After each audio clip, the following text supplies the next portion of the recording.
time it is. It's that official time. When we take this worldwide. Let's go.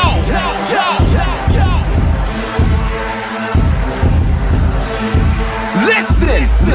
So now it's time to turn it up. Surf the radio waves as we begin to burn it up. We all up in your area like landscape, definitely bringing you the pancakes. It's a mandate that you tune in. It's time to move out so we can move in and recognize that this is no illusion. I'm here to clear the air so that there is no confusion. It all started off in the book of Genesis when Jacob was wrestling with who he thought was his nemesis. And when the man saw he couldn't overpower him, he touched his hip but he really couldn't devour him. And from that point then we hear a name change, rearrange the game, so now we gotta change lanes. So I'm here to let you know it's time to listen to the Pancake and Powerslam show. Let's go! Turn it up, it's the Pancake and Powerslam. Turn it up, it's the Pancake and Powerslam. Turn it up, it's the Pancake and Powerslam show. Turn it up, it's the Pancake and Powerslam. Turn it up, it's the Pancake and Powerslam. Turn it up, it's the Pancake and Powerslam show. Turn it up.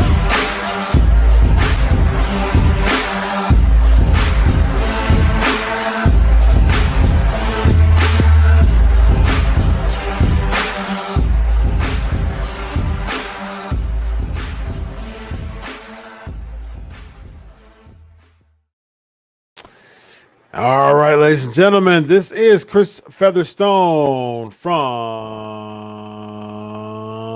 another episode of the Pancakes and Powerslam show, and we are live. Oh, yeah. How's the PNP Nation doing tonight? How's everybody doing tonight? I'm ready to have a great time. How is everybody doing tonight? Let's see, PNP Nation. Let's see. Everybody's got their grades already. We will do the grades. We'll do the grades at the end. We'll do the end. What's up, Chris? Marissa. We've already got some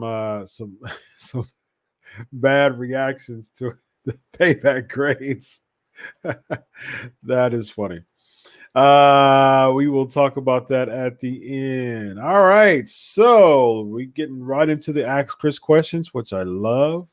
That's how we start the show from now on. That's how we've been starting the show for probably about a couple months now.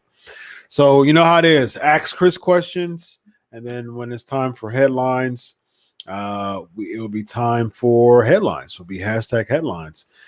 Be sure to support your guy. You know, this is fun every single week. You know how we do it every single week. I mean, come on. If you guys got $6 a month, give your boy some support. Go to patreon.com/pancakes and powerslams. There's actually a $1 tier too. There's a $1 tier and there's a $6 tier.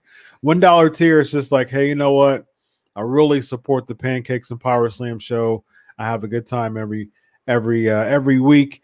I put my money where my mouth is.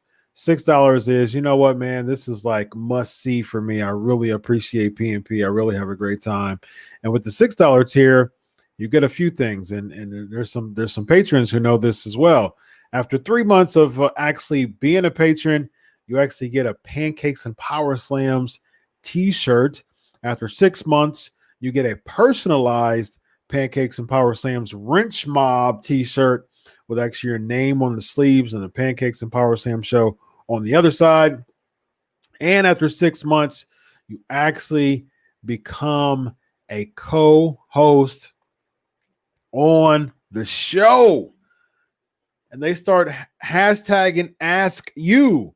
Whatever you want to be asked, that's, you know, of course, PG and wrestling related or sports related or life related. You know, it's cool. I'm cool with, you know how I am with the Ask Chris questions.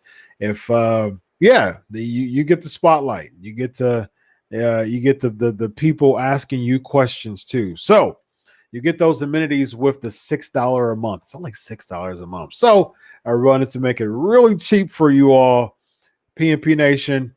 You know, we have a good time every week. So be sure to support me with the patreon.com/pancakes and power slams.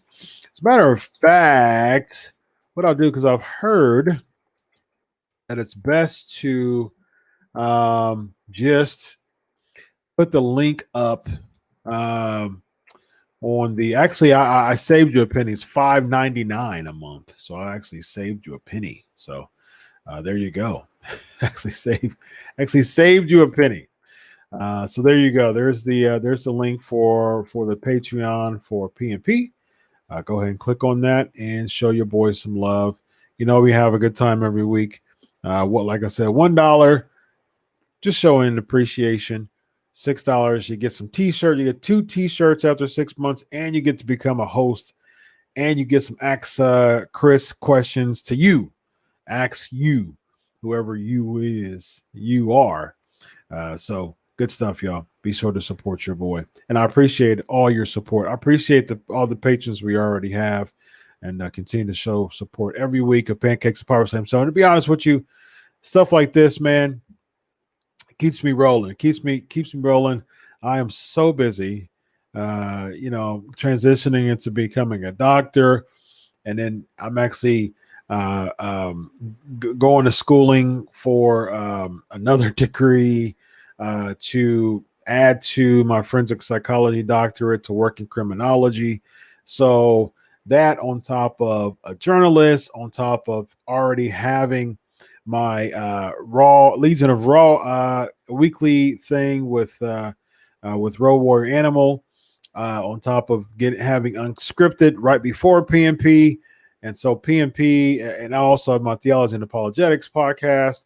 So I am busy like crazy. And that's, none of that pales comparison to being, of course, a husband and father of 3. So busy guy here, Chris Featherstone. So show your love for me, man. And the patrons really keep me going. Really keep me going to do PNP, and really keep my motivation up to continue to do PNP, because I'm busy and I'm usually tired.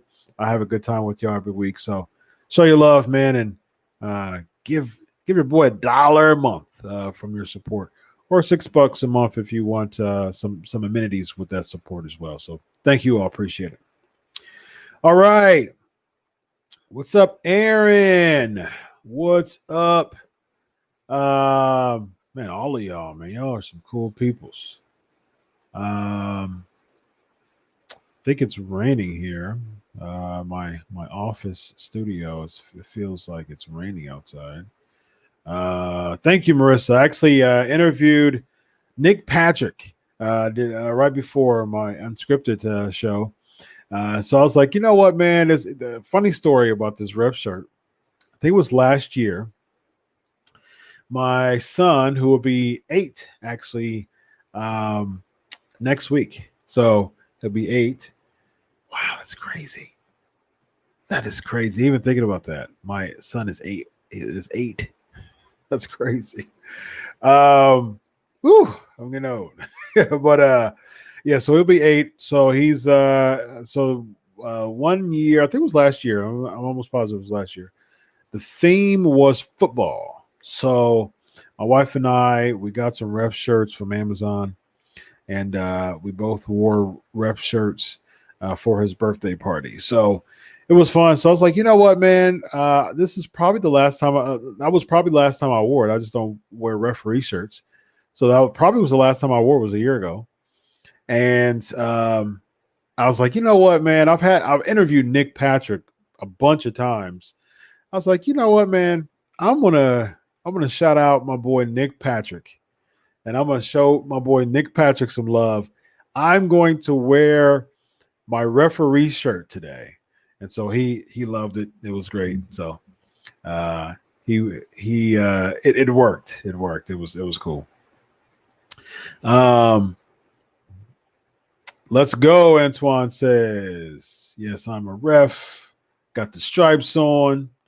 Yes, you are correct, Mo. It is for Nick Patrick. Absolutely. Getting funky like a monkey.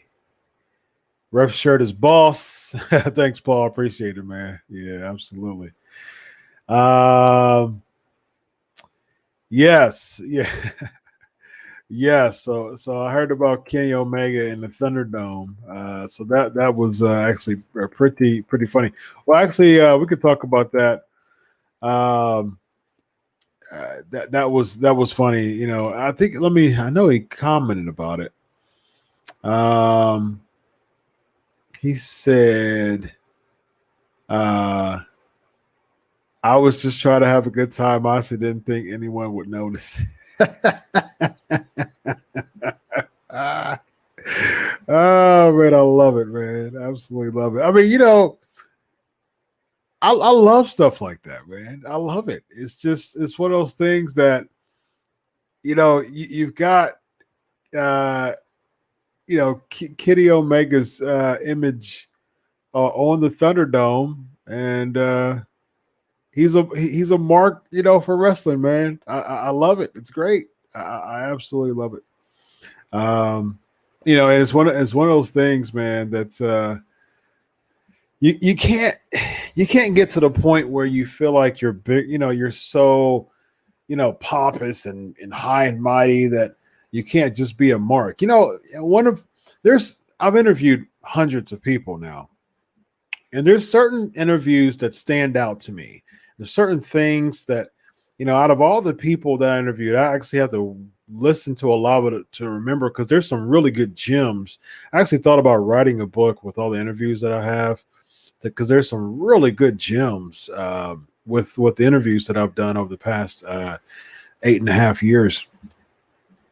But I remember one interview that I had with Matt Seidel. I remember that. I've interviewed him twice. One of the interviews I had with Matt Seidel, we were talking about just continuing to be a mark for the business.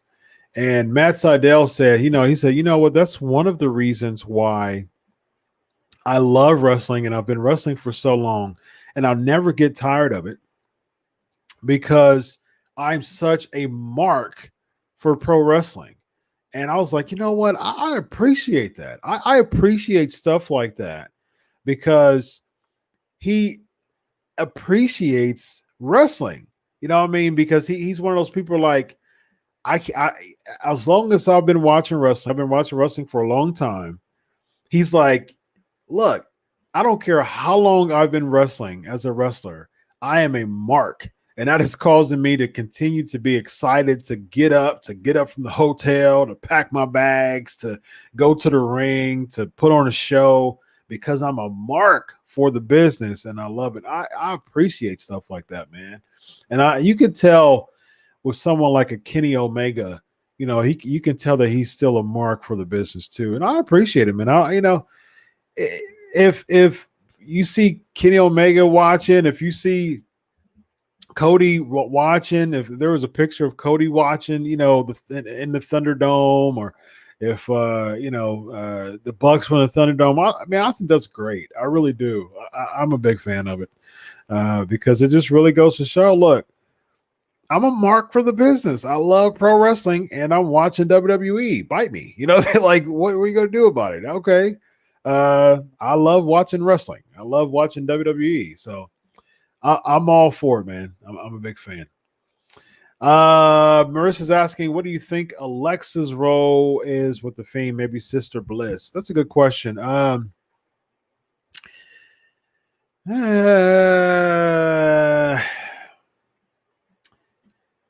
See, what I heard is that they could be doing that to make the Fiend a face. Now, that's strictly rumor. I hope it's not true, because the Fiend should not be a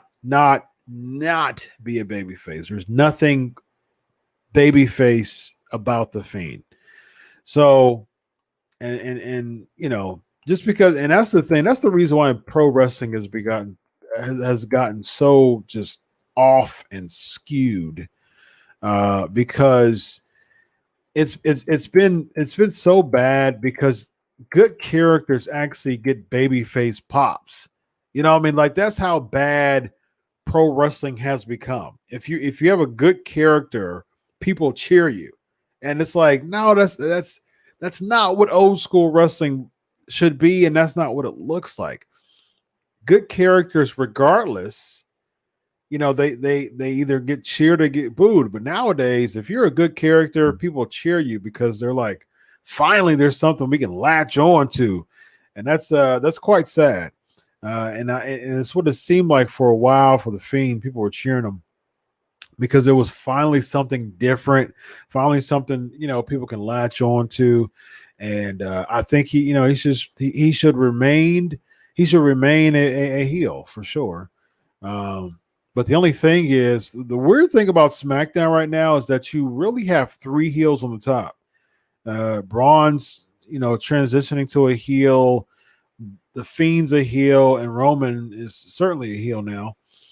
So, really interesting stuff. Really, really interesting stuff. But I definitely think the good thing about that is it gives people like Big E an opportunity to really come up as a babyface. And I'm totally fine with a Big E Braun feud next if it leads to Big E getting a Universal Championship opportunity at WrestleMania.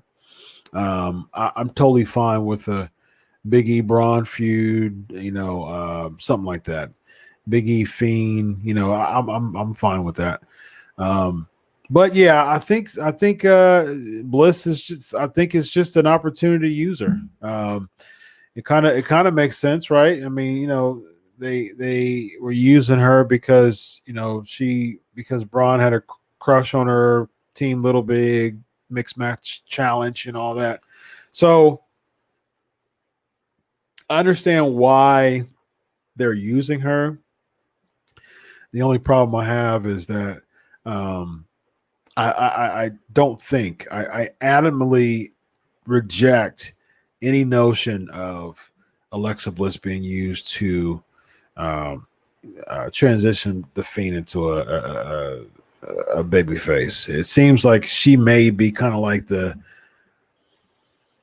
saving grace of his hurt heel thing, and because that just defies if the Fiend gets to the point when he has any shred of feeling and emotion positively, that just rips away the whole purpose of the Fiend character. That would be absolutely terrible if they start making him likable. That's not what the Fiend is. That's the whole point of the Fiend being the Fiend. I don't want you to like me. I want you to understand my hurt, and I want to agonize you because I'm hurt. I want you to hurt with me. I don't want you to like me. So, anything contrary to that just blows the character to shreds. Yes, Ricky, I do interview the same people more than once. There's just people I love interviewing. I mean, Black Bart, he's one of my favorite people to interview. Eric Bischoff, I've interviewed him like 6 or 7 times. JTG, I've interviewed him probably most likely the same. Marty Elias, I've interviewed him around that time, 6 or 7 times club. Ken Anderson, Sean Davari, I've had him on my show probably 4 or 5 times. There's just people who I really like interviewing. Those are definitely some people among the list. Russo I've interviewed 3 times. Lance Archer a bunch of times. There's just people who I really enjoy interviewing. PCO, he's another one who, and there's just people who, Brian Cage, that's another one. I've interviewed him 3 or 4 times. So there's just people who I know that they are just a phone call away. You know what I mean? Like those are people who I've built a good relationship, a really good relationship with. I build good relationships with most of the people I interview. But there's just some people who are really like a phone call or a text message away. Christopher Daniels, he's another one, who are just really cool people, man, who I've interviews were good and the relationship built pretty good, and they're just really just a call or text away. So, yeah, man, I enjoy just the vibe with certain people. Now, Road Warrior Animal, the first interview went very good, and now we're friends, and we chat out. We chat off air, and we have a show together every week. So that's fantastic. So there's just certain people you vibe with, and you really have a good time with. So yeah, I love interviewing the same people. I love interview the same people more than once, who I know that I will have a really good time interviewing. Like the people that the people that I know that I'll vibe with, because you can't really vibe with anyone. A lot of people call me a good interviewer. I'm blessed and humbled by that. It really took a lot of experience. It took a lot of just kind of critiquing my own self, listening to myself, and just a lot of self critique. Listening to a lot of my old interviews, which I was just totally cringe at. I felt like I was Chris Farley at the Chris Farley show, and Chris Farley's my all-time favorite actor, and the Chris Farley show, he would interview people. You interview Paul McCartney. You remember when you released that song, and then someone, or Paul McCartney and Saturday Night Live, he'll be like, yeah, and he's like, yeah, that was awesome. And he would just hit his head, you idiot, so. Sometimes in my early days, I felt like I was Chris Farley show. Now, it wasn't that bad, of course, but I've learned, and just listening to podcasts, there's certain podcasts that I've really learned from, and just understanding just the cadence of interviewing as an art. It really is. I've seen some people who's been in the business for a while, that their interviewing is just bad, and it's just because a lot of people don't really understand the art, or a lot of people don't really spend time learning the art of interviewing. And it really is an art. I mean, the Charlie Carusos and the Renee Youngs, it's especially from a conversational standpoint, from a podcasting standpoint, you really have to be quick and on the fly, because here's the thing. You can't guarantee what you're going to get from the other person. Out of the 8.5 years that I've been on this podcast, there's been some people who have been rough to interview. Like top former WWE guys, and it's just, rough to interview. And I'm just sitting here because you can't really create like dead spots, because when you create the dead spots, even if it's the person that you're interviewing, it looks bad on you as the interviewer. And I just try to on the fly, just because I don't want to create those dead spots. And there's just certain people that you kind of gotta click them a little bit. And then they'll start getting conversational, and then the vibe, and then the energy just starts rolling, and it starts becoming cool and exciting. But there's just some people that they just aren't good being interviewed. You could tell that they feel uncomfortable, and they really don't like being interviewed. And, so you really got to improvise. You got to have to be on the fly. As an interviewer, you got to be on the fly. And I've been doing this every year for the past, every week for the past 6 years. Every week I interview somebody, and it has to get to the point where you got to make someone excited, and you got to stand out, and make it exciting. So, and make somebody want to come back to you. That's a big thing too. That's huge. You got to make somebody want to come back to you and stand out. Speaking of stand out, man, I'm going to give my boy Eric Bischoff some love. Last week, he said something so amazing. And I said this, I mentioned it a little bit last week, but I made a video out of it. And man, he just did something. He just, it's Eric Bischoff, man. It's someone who is one of the biggest names, one of the biggest names in pro wrestling history. He's been in hundreds of different interviews, and this all wraps up to what I say here. So I'm about to play this real quick, and it just really wrapped this video here that I put together for my interview last week with Eric Bischoff. It really wraps up and puts in a nutshell what I'm talking about. So I'm about to play it. Check this out. Here we go. And this is from Eric Bischoff to me.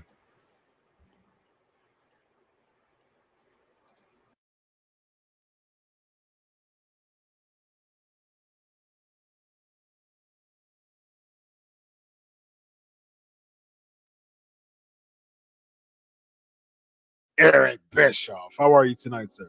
Good, Chris. Good to be with you. And I just realized that, every show, every host, every form of entertainment has its own personality, right?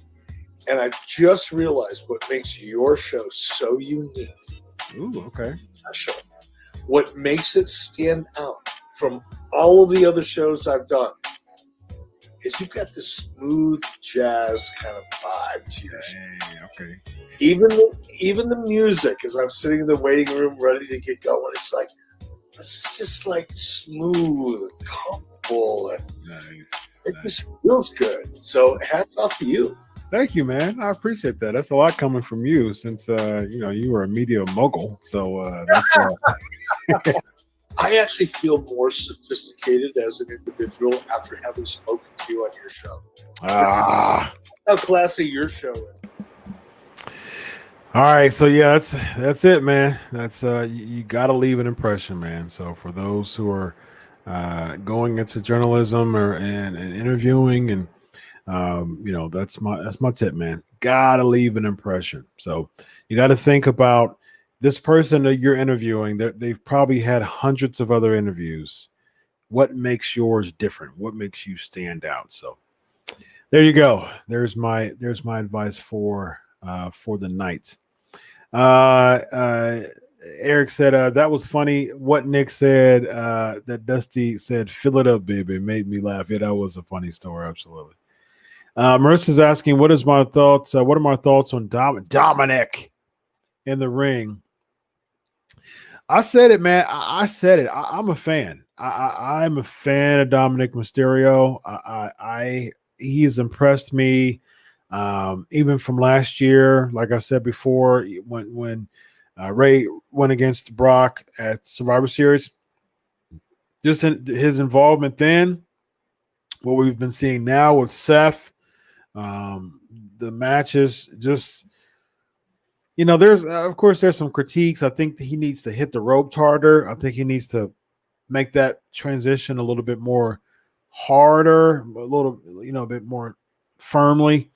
But I mean, again, that's really, if that's my biggest critique to someone who debuted on the second biggest pay-per-view of the year, that's good. That's a pretty good thing. If that's my only critique of Dominic, and he's got that white meat baby face, feel to him, and we haven't seen that in a while. We haven't seen that steamboat baby face in a while. And I really think that Dominic has an opportunity to have that steamboat babyface, because really across the board, people like Dominic. People are really enjoying him. People are very impressed with what they see for someone who, who's never, this is it. And this is his debut. You debuted at SummerSlam. And so, yeah, I mean, granted, he's got some of the best trainers in the world. Lance Storm, his dad, Seth Rollins give him some cues. And so those are three, that's some good company to be a part of. But yeah, I mean, just, You can tell that there's, of course, I'm sure there's a lot of jitters, but he's doing it fantastic. I'm impressed, man. I really am impressed with Dominic. I think he's got a ton of potential, and I like what I see. So hats off to him for sure. Let's get into some trivia, and this is all Class of Champions trivia. So, so all of this I'm about to ask you. I'm about to ask you all Class of Champions stuff. So there's only been 4 of them: 2016, 17, and 19 actually. So there's only been 3: 16, 17, and 19. I mean, of course, there were Night of Champions, but there's only been 3 Class of Champions. So there's not a lot to think about, so I made it easy for you. First question: who did Kevin Owens defend the Universal Championship against at Class of Champions 2016? Who did Kevin Owens defend the Universal Championship against at Class of Champions 2016? All right. Who is the number 1 heel? I don't know who you're talking about. Maybe MJF, maybe Lance Archer. If so, I've never interviewed MJF, but I've interviewed Lance Archer a bunch of times. Tyler, what's up, my man? What's up, Tyler? Yeah, I agree, Shane. This was stupid. This was just dumb. I mean, they did have a title run though. They won at WrestleMania in New York or New Jersey, technically. So they did have a big WrestleMania moment. So they do have that in their belts, which is good. But breaking up the Iconics is bad because to me, Billy Kay, here's a couple things. So we talked about this. So as far as the Raw review from now on, check out the Raw review podcast with the Raw review show, Legion of Raw, with me and Road Warrior Animal, WWE Hall of Famer Road Warrior Animal, every single Monday following Raw on the Sportskeeda Facebook and Twitter page.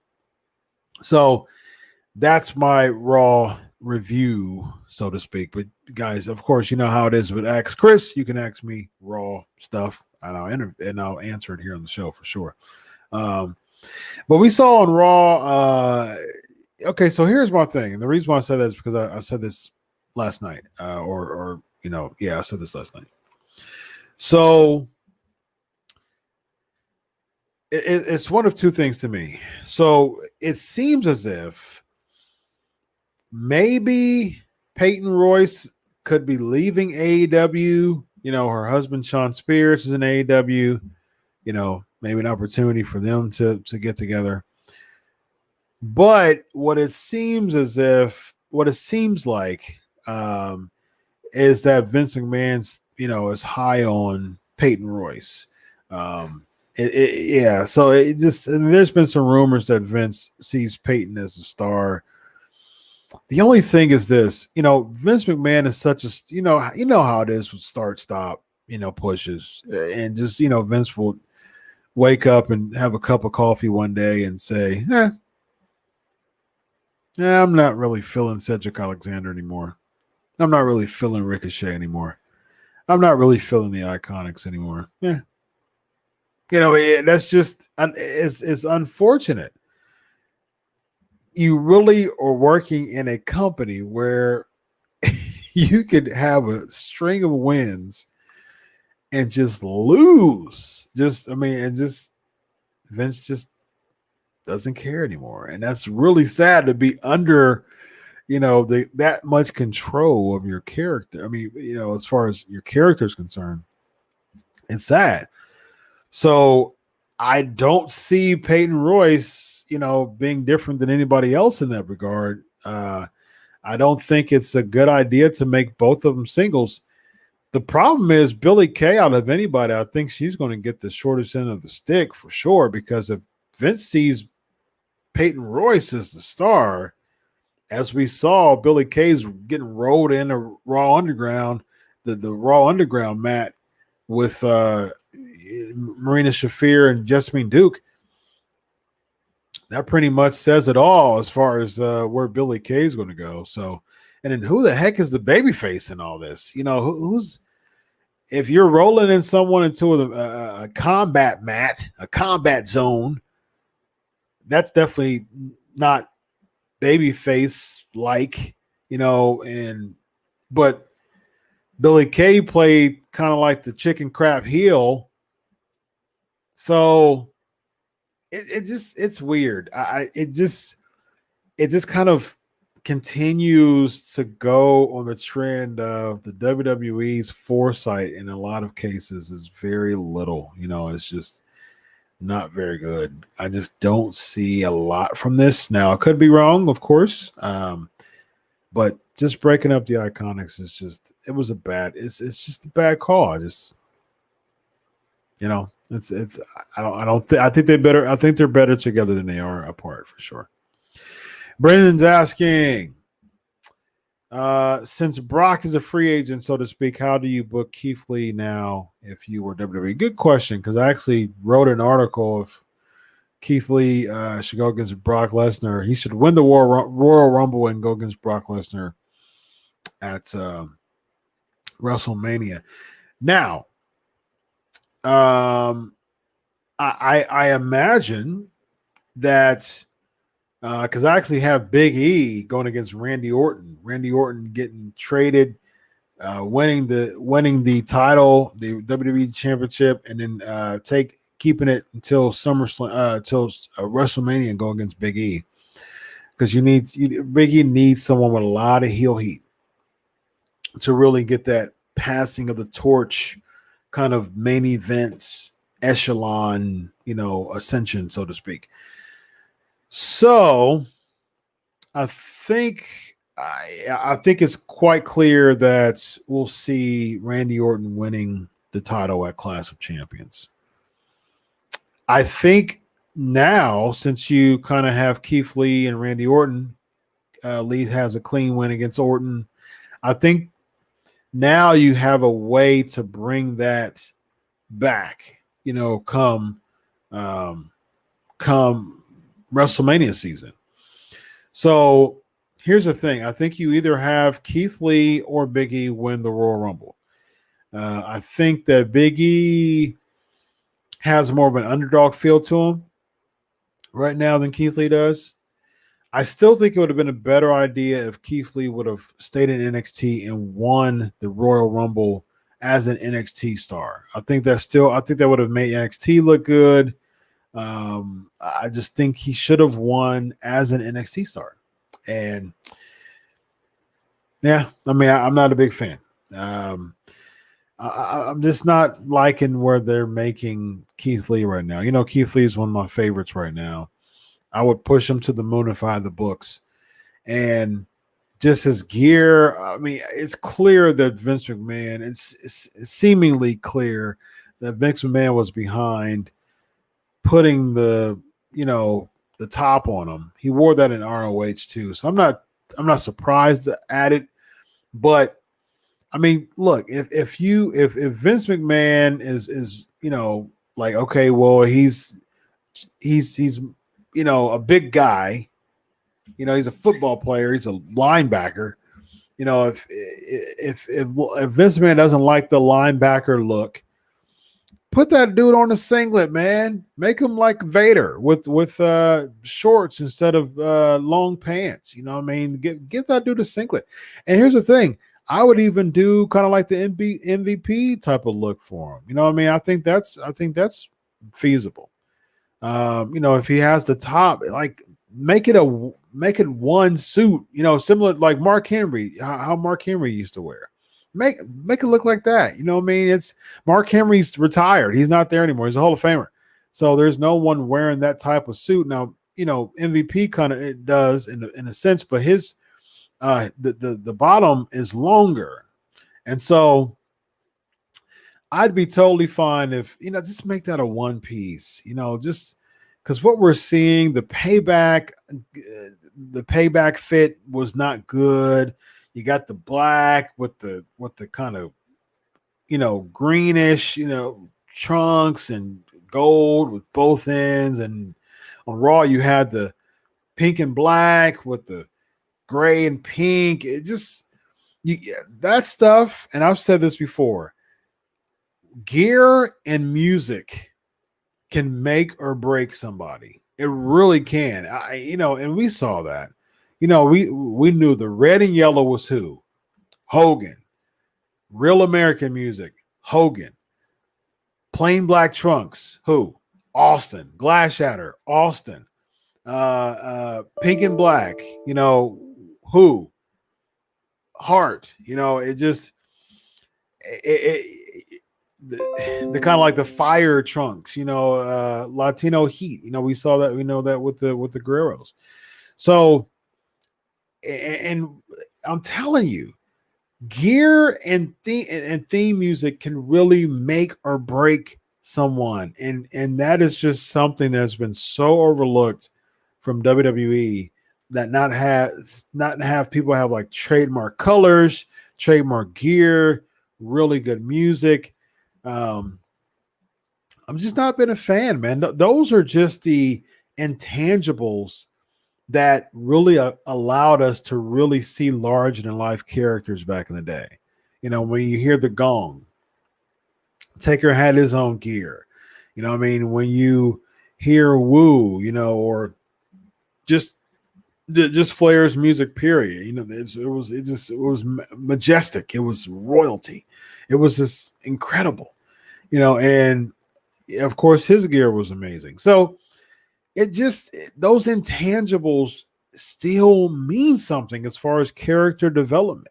And we just see a lot of generic music nowadays with, Keith Lee's music it's just so generic, and his gear isn't on point. Come on, WWE. Those are those are intangibles that people just the industry as a whole cannot overlook, man. AEW's got some good theme music. Lucha Brothers theme music is fantastic. Proud and Powerful, really cool music. It really fits there. It stands out. It's music that really stands out. Pentagon goes out, he comes out, struts, Pentagon looks like a star. Just his mannerisms it's just a star written all over it. He's been, with Lucha Underground, he was great, breaking people's hands and all types of stuff, breaking people's wrists. And so, he just looks like a star, man. And the music is fantastic. Proud and Powerful. Hangman Page, Adam Page he has, I think Adam Page's theme song is one of the best theme songs out right now.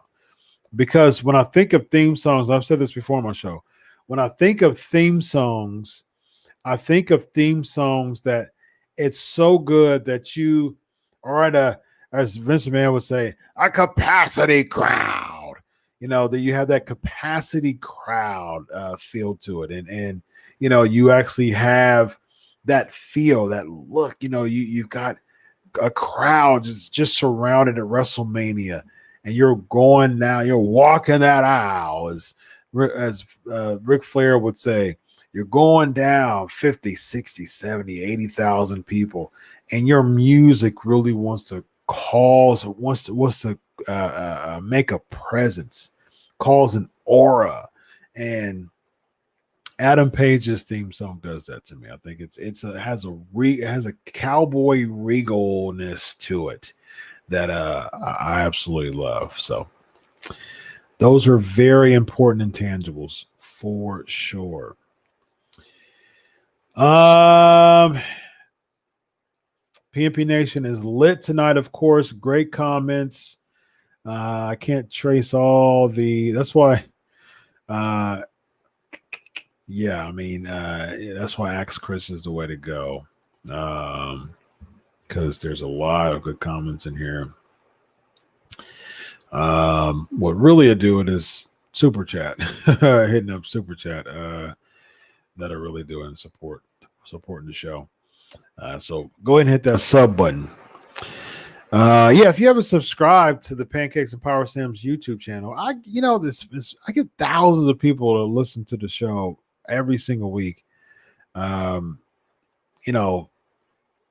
Last week, usually 4,000 to 8,000, typically toward the upper end. But the Legion of Raw podcast last week had 17,000 views. Bischoff's had about 7. So I had all together with all my shows, I had about 25,000 views. Just Monday and the 2 Tuesday shows. So tons of support, guys. Super thankful and humbled of it. So just show your love by that Patreon and subbing to the channel. All right, what's the answer to this here? What's the answer? Did y'all forget? See, Paul, I think he has a lot of charisma. He has a different type of mic work. I do agree that his mic work needs some help, but he has that type of mic work that's very sophisticated, Mr. Orton. And it really causes him to have a presence that's really his own. And it really causes him to stand out in a way that I'm a big man. I can do big things, but I'm going to sound very sophisticated, Mr. Orton. So there's my Keith Lee. I told you I love impersonating people. So I love it. I try to get people. I'm a doctor in psychology, so I really just psychoanalyze everybody, and so that's why I love impersonating people. And that was my first Keith Lee impersonation I've ever done. So I hope I didn't make it too bad, guys. I hope I did a decent job at least. So I was Keith Lee impersonation on the spot for you, Paul. All right, so who did Kevin Owens defend against at WrestleMania? What are they gonna do? Kofi. I think I may have an article about that. So stay tuned. Stay tuned to that. All right, let me get this out of here. Who's the answer to this? Kevin Owens. Oh, there we go. Seth Rollins. All right, good stuff. That is correct. That is correct. Seth Rollins. Sethy boy. All right, so let's see who else we got. The PNP Nation. Oh, thank you. Oh, that means a lot. A friend of mine just messaged me who works in who's super dope. As a matter of fact, I'm gonna give her a shout out. Atia, go check out her channel. Give her a shout out. Tell me what your channel is so I can actually put the link on there. She said my lighting is on point. That means a lot. That means a lot coming from you, because she is one of the dopest graphic design artists. She does. Before I start doing my own stuff, she did it. She is awesome, and she does like media. I mean, she's like media. She's a media mogul. She's her production game is incredible, and for her to say that means a lot. So shout out to you. All right, let's see. James, what's your question? All right, I'm about to give y'all this link here. So subscribe to this channel. My homie Atia, a great friend of mine. Subscribe to our channel. She gives you all types of cool tools and tips and tools about media. So go check out Tia Cams. Sub to that link. Go click that link, hit the sub button. All right.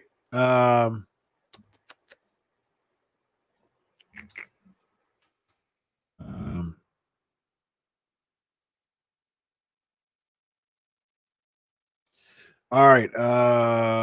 Let's see what else we got. X Chris. Thought of wrestler. Nobody's talking about his leader retribution or anything about Robert Roose's lead. No. You ready? You ready? Boo, boo. Boo, boo. No. Oh gosh, no. No. No. No. That payoff would just be absolutely horrible. No, I don't think Murphy will turn on Seth. I think it's a swerve. Yeah, I think it's a swerve.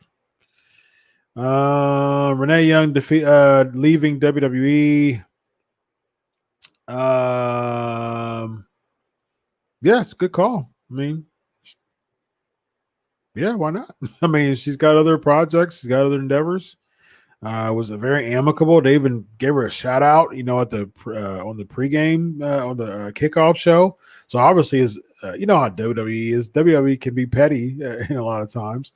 So they showed her some love. So obviously, it was amicable. Obviously, they left on good terms. So I appreciate it. It's good stuff.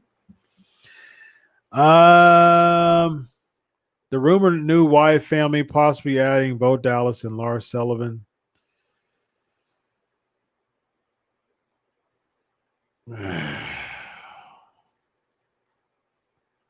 I'll have to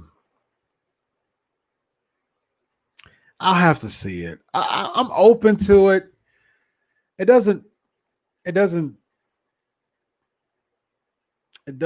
get to me. I mean, that's not clicking with me yet, but I'm open to see it. That may be a good place to use Lars and Bo, especially Bo, because Bo definitely needs some love. So yeah. No, I have not seen Super Tuesday yet. I'm going to check that out tomorrow. Today. Yes, of course. I ask different questions every time. I want to make it nice and fresh. Always make it. My goal is to make it newsworthy. Thoughts on Brock Lesnar and Mauro now are being free agents. Well, Mauro's not necessarily a free agent. He just he amicably parted ways too. He's still going to be doing his boxing and MMA stuff. He said he has some other projects to do, and he's taking care of his mom. So, that sucks to me because, I loved Mauro Ranallo. He's my favorite commentator. He had that JR feel. He just made me excited to watch wrestling. I was talking about this with Road Warrior Animal last night on the show. I said someone like Mauro Ranallo commentating, someone like a Mauro Ranallo makes commentating. It makes that element of commentating that I miss. I really miss it. I really do, because this is how commentators should be. I should be away from the television and using the bathroom, going to get a bite to eat, kind of get, got a phone call or, just something takes me away from the TV. I should get to the point where the commentating is so exciting and it draws me back to the TV. That's the litmus test of good commentating. If you don't draw me back to the TV, you're not doing your job. Because there's been so many times while I'm watching Raw, because this is my podcast center, and that's my podcast center when that's going to be set up. But now I use it so I have a big desk and dual screen here, and then I use my I have a big that 42-inch or whatever flat screen. It's a second screen with my laptop, and so I just kind of sit back there and just do some work while I'm watching. On the other side of my studio is my theater area. So I got my big screen, which I have my theater, I have a theater set up in a nice section over there. So I'll be doing work back in my podcast area. And so the show, I'll have Raw on. Either I'm doing work here or I'm doing work in my podcast area, watching it on the projector screen. So a lot of times when I'm doing work back here, I'm not captivated to look up, a big theater screen and see it. I'm not captivated to look at it. And that's a huge problem. That is a problem. I have, at my leisure, I have the opportunity to look up, probably 10 feet away to a big old theater projector screen to see what happened. But at the same time, I'm not even intrigued to do that. So that's a problem. That is what commentating should not be, So Mauro Ranallo, though, that's why takeovers are so awesome. You know what I mean? Like Mauro Ranallo is so good that when there's an amazing spot, people would say "Mamma Mia," clap, clap, clap, clap, clap. I mean, what else do you? What else? How else does he need to prove himself to be an amazing commentator that you have a whole crowd chanting "Mamma Mia"? That pretty much says it all right there. So, unfortunately, I don't get that with anybody else in the whole Raw roster. I don't get it. I'm not opposed to Vic Joseph. I think he's decent. Tom Phillips is decent. Corey Graves is a decent color guy. I really like Joe. I actually, similarly, Joe is fantastic. I think Joe's a great color guy. The best color guy, the best color commentator in WWE right now, hands down to me. So he does a really good job. He making us feel the energy, but I mean, in Byron Saxton, I'm like a gotta love him type of person when it comes to Byron Saxton, man. I'm glad that he has that opportunity. So that's kind of my take on that.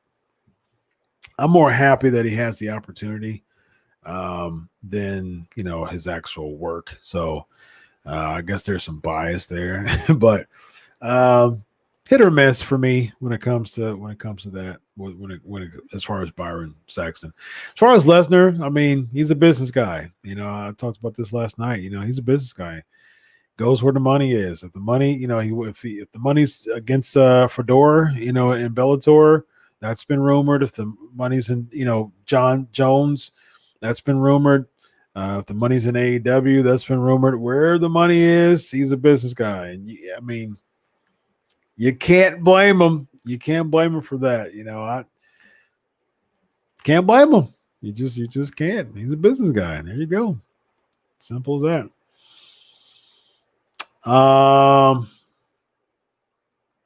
Well, good Ask Chris questions today. Just really, really good Ask Chris questions. Fantastic, guys. The PNP Nation, as always, does not let me down. What else we got? Ask Chris. I did see this, Josh. No worries, man. Thanks for joining the show. What else we got?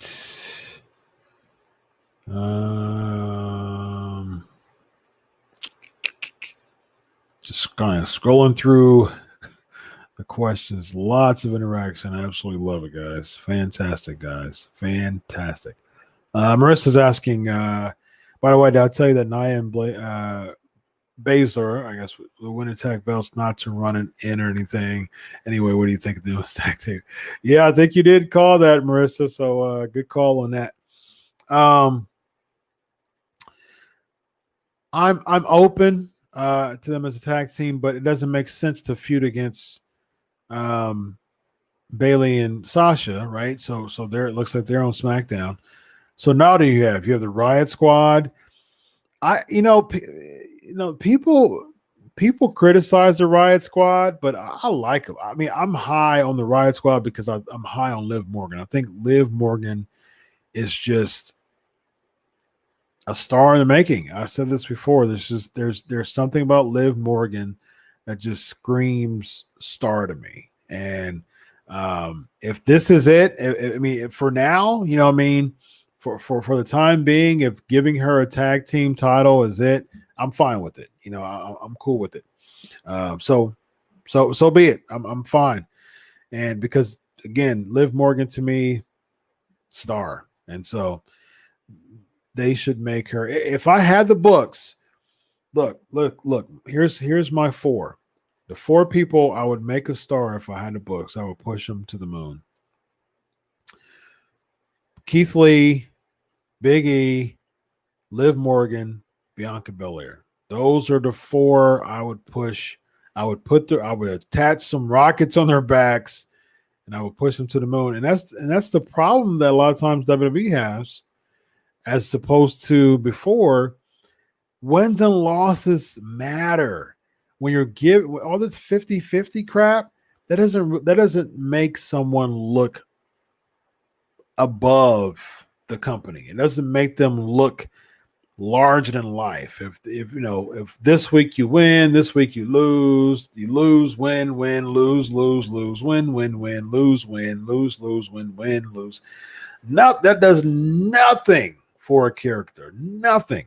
I mean, like you look at it was winning percentage I saw with Undertaker one time. It was something like 70-something% winning percentage. You know, that is exactly why the Undertaker is one of the greatest characters of all time, because he didn't lose a lot, and his losses meant something. His losses were setbacks during a storyline. There were setbacks to comebacks. That's how losses should be. They should be setbacks to comebacks. And that's not how things are booked nowadays. And it hasn't been for years. You just lose to lose. It's just, there's no rhyme or reason a lot of times you lose. You don't lose as a setback to a comeback. If you lose as a setback to a comeback, the loss means something. It makes you an even stronger character if you lose for the purposes of a setback to a comeback. I mean, we saw Austin would lose to McMahon, you know what I mean, or something today. He would bring in a Taker and Kane, like, you know, when the first blood match, you know, he lost to that, you know, just to regain the title right after, you know. And so it was for a purpose. You didn't just randomly lose and just nothing to it. That's terrible character building. I mean, terrible. And I think nowadays that's an issue. So I think Nia Jax and Shayna Baszler as a tag team, promising, but they need to build them up pretty good to bring that heat and make someone like a Riot Squad look good. So yeah, I talked about this already, Mo. Bad. Yes, I loved Christian's theme. You talk about it now. Okay, yeah. I'm a little backed up. So all right. Roman Reigns is a heel. That's how you think is going to keep that title, taking the WrestleMania 37 against The Rock. Now, Rock and Reigns would be fantastic for WrestleMania 37. I actually have that. Like, I want that to happen. I want Rock versus Reigns to happen. For the title, though, I'm not a big if that would have made more sense if Rock was champ, and Reigns was chasing it because the goal is making Reigns, making him you're building him up. So, and I suppose it makes sense too if he's a heel and Rock is chasing and then he keeps it as a heel, but it's still that baby face, like that baby face feel is what really gets you to the point of taking it to the next level, that baby face win. But so yeah. Keeping a title until Mania, I can see that. Yeah, I can see that. We have 5 months? Wait, 7 months. Yeah, so 7 months. So that's why not? I mean, 7 months, but make it good though. Just make it intriguing. So far, so good though. I thought Payback was one of the best pay-per-views of the year. I liked it. It was short, sweet, to the point. Big fan of it. All right. So yes, I agree. I was thinking of CFOs. Yeah, exactly. They parted with them, and the entrance musics are so generic. I totally agree. Because when CFOs did a lot of NXT stuff, so when you had Asuka, Paige, who else did they do in NXT? Shinsuke. Yeah, so they did a bunch of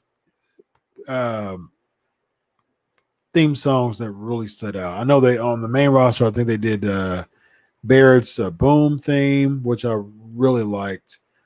I think they did Bailey's theme, if I'm not mistaken. Finn Balor, I think they did his theme too. So yeah, I mean they were killing it, man. They did a lot of themes, and now it just seems so generic, man. I'm not a fan. His Hall of Fame gear was awesome. That's what he needs, absolutely.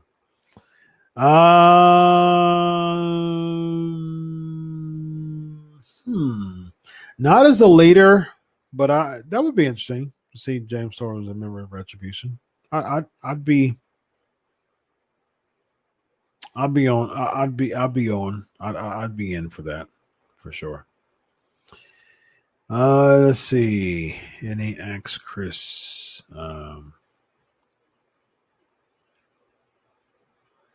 Let's see. We talked about Iconics. Yes, Dion. Absolutely. Very sad about Chadwick Boseman and Cliff Robinson. I used to love playing with Cliff Robinson back in the day when I played like old school basketball games. I used to play with Cliff Robinson all the time. I always liked Cliff Robinson as a basketball player. So, and then Chadwick Boseman, man, oh man, so sad. 43, only 43, colon cancer. Guys, man, get yourself checked out. Just very sad stuff. Good question. I would say Payback. I like Payback better than SummerSlam. Lacey Von Erich. I actually chatted with her about a year or two ago. She agreed to come on my show, but never came. But we never came on. She was on. She was on board to do it. But you know what? Matter of fact, I'm about to email her right now, live. I'm about to email Lacey Von Erich to see if she'd like to be on my show. How about that? A P&P exclusive, I guess you could say. Not, an exclusive moment, I guess you could say. We're live, pal moment. I am about to I'm about to email Lacey Von Erich right now. We talked back in 2017. And yeah, so it was supposed to be November 21st, 2017. I asked her and she said, yeah. She said, yeah, what time? And that was it. So I am about to email Lacey Von Erich right now. Have her on my show. The only thing is, my interviews now are on Sportskeeda. They bought that time. So that's unscripted. So you would have to check out the Sportskeeda page for that. So I am emailing Lacey Von Erich right now. Very interesting. Here's a we're live pal moment. As we speak. So here we go. Send. Here we go. I just emailed Lacey Von Erich, ladies and gentlemen. How about that? Very interesting stuff. What else we got? When is Otis going to cash in?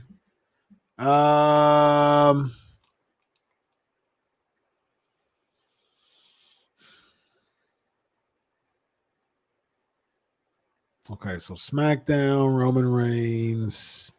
He definitely won't cash it on Roman.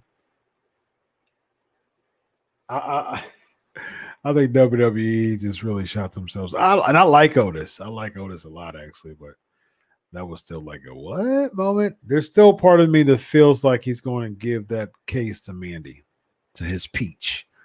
I'm still holding on to that. Or a tag team cash in. I can see that happening. There's never been a tag team cash in. So, and I'll be cool with that. Heavy Machinery's never been tag champs in NXT or WWE. I'd actually be okay with that, actually. And I think that's what you do. If you have right now, it's perfect. It's a perfect timing because right now the champs are heels, Cesaro and Shinsuke. I think you have Otis, Take and Otis cash in. Why not? There you go. First Money in the Bank tag team cash in. And I think what you do is you that would be a way to kind of atone for him winning. It just didn't make sense in the first place. But I mean, if he successfully cashes it in for a tag team title, he's a tag team star.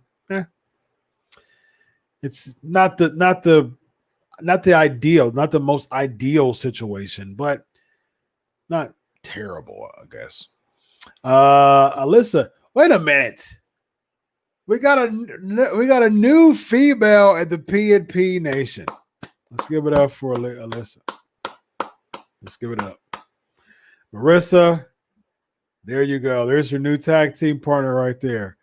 I feel like Seth Rollins' heel turn cool off since WrestleMania need change character, don't like music. Yeah, I agree. I think Seth Rollins' heel turn is definitely cooled off. I'm just, I think he needs ALP again. I've said this before. I know that one of them's injured, but it still doesn't make sense at all to me that both of them are out because one of them are injured and both of them were supposed to be disciples of Seth Rollins. And we saw with Austin Theory's back on NXT now. So it just really seems like WWE really had no clue what the end game of this Monday Night Messiah thing was. Austin Theory literally showed back up on NXT last week. So it's just like, all right, just you're off TV for a while and you just show up on NXT, and he's bragging, I was on WrestleMania 23 or some whatever he said about that. So, okay, it's very, very interesting. And I think it's weird because I think AOP, again, just because one of them's injured doesn't mean both of them. And now the Murphy thing, and it's just weird. Very, very weird. All right.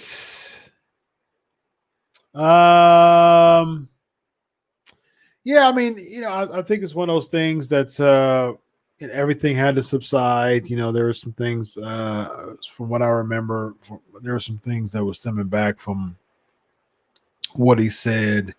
I think back in PWG, things had to subside. I mean, that was years ago, as far as I remember. That doesn't take away, if any. That doesn't automatically mean that someone's changed, but I definitely think that if there's some legitimate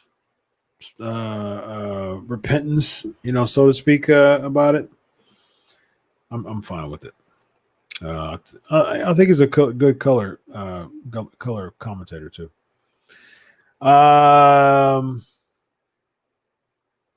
I actually have The Rock's agent's email, and I've conversed with The Rock's agent before, actually.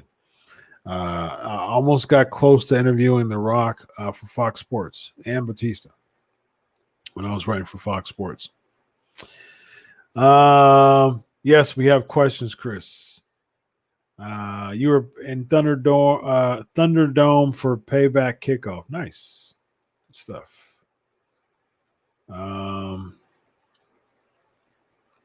Cool.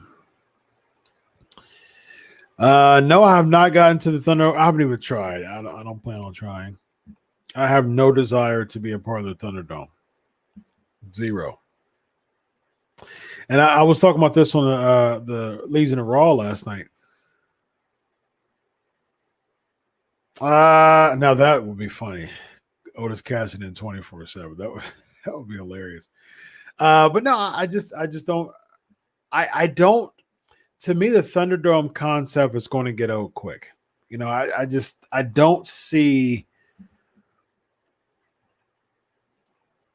I just don't see me being interested in a few weeks of the Thunderdome. I think initially, when I first saw the pictures, I was like, yeah. And then when I first saw it on SmackDown, I was like, okay, I can roll. I can roll with it. SummerSlam definitely looked good for, kind of that fan experience, getting back into a big venue. And it hasn't looked bad, but at the same time, if the Thunderdome didn't exist, we wouldn't have stories like, Kenny Omega being a part of it. But at the same time, I prefer AEW when it comes to the crowd. You got 10% capacity. As we saw last week with Chris Jericho coming out, he felt that energy. They were singing again. It was the first time in 6 months. So it's that feel again. People have been. It's been a half a year. People have been longing for that feel again, and AEW brought it back. Even with 10% capacity, they always do a good job with keeping the fans dim and dark lit. That focus, that puts the focus on the competition, which I love. Jim Cornette talked about that once, how he hated the fact that the whole arena stays lit during a match, because he's old school. He's used to the fans being dimmed and the focus being on the ring, which I agree with them with. I agree with them. That's why I like the NXT feel. A lot of times they dim the lights, in a lot of cases, a lot of their matches, at least before. I like that. That's old school, man. All right. I did not know. I've haven't been watching Impact for the past few weeks. I kept up with it after Slammiversary for a few weeks, but I haven't. I need to get back to it. So I don't. But him being the new Impact Wrestling World Champion, maybe too soon, as far as because Eddie Edwards won it at Slammiversary. I did watch Slammiversary. But he's been world champ before, so that makes sense. It makes sense because he felt so kind of bound in WWE. He was a main eventer in Impact. He's been a world champ before, so him being world champ again, there you go. Makes sense. Makes sense. When are we going to find out? Probably draft time, I imagine. Maybe they'll do something. Night of Champions, maybe soon. No,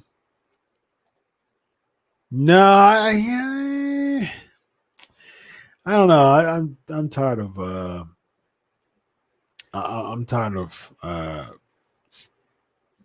Roman versus Seth.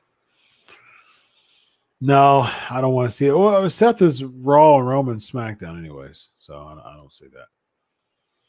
All right, we got to roll. Good Ask Chris questions this week. Fantastic. I think there was one more. James is asking, do you think Kurt Angle's the leader of Retribution would make sense since they let him go and had him face Corbin final? No, he's done. He is done. Absolutely done. I had some Clash of Champions questions for y'all too, but this is a great steady flow, y'all. I loved it. We had Ask Chris questions for the past hour and a half. That's fantastic, guys. Or nearly hour and a half. I loved it. That goes to show how lit and amazing the PNP Nation is. Be sure to subscribe to the Pancakes and Powerslams show, as you see right there. Seth might go to SmackDown and draft. We'll see. Maybe that's a change of something. Making him face again. Maybe. I've not been keeping up with the NWA Weekly Special, but I loved NWA, so I'll put it back on my docket to watch again, because I watched all of the Powers, NWA Powers. I loved watching NWA Power. So, all right, y'all. Go ahead and subscribe to the channel. Go ahead and hit up that Patreon and show your boys some support. Till next week, ladies and gentlemen, enjoy your week of wrestling. God bless. And always remember, I'll do it for you. Have a good night, everybody. God bless. Bye-bye.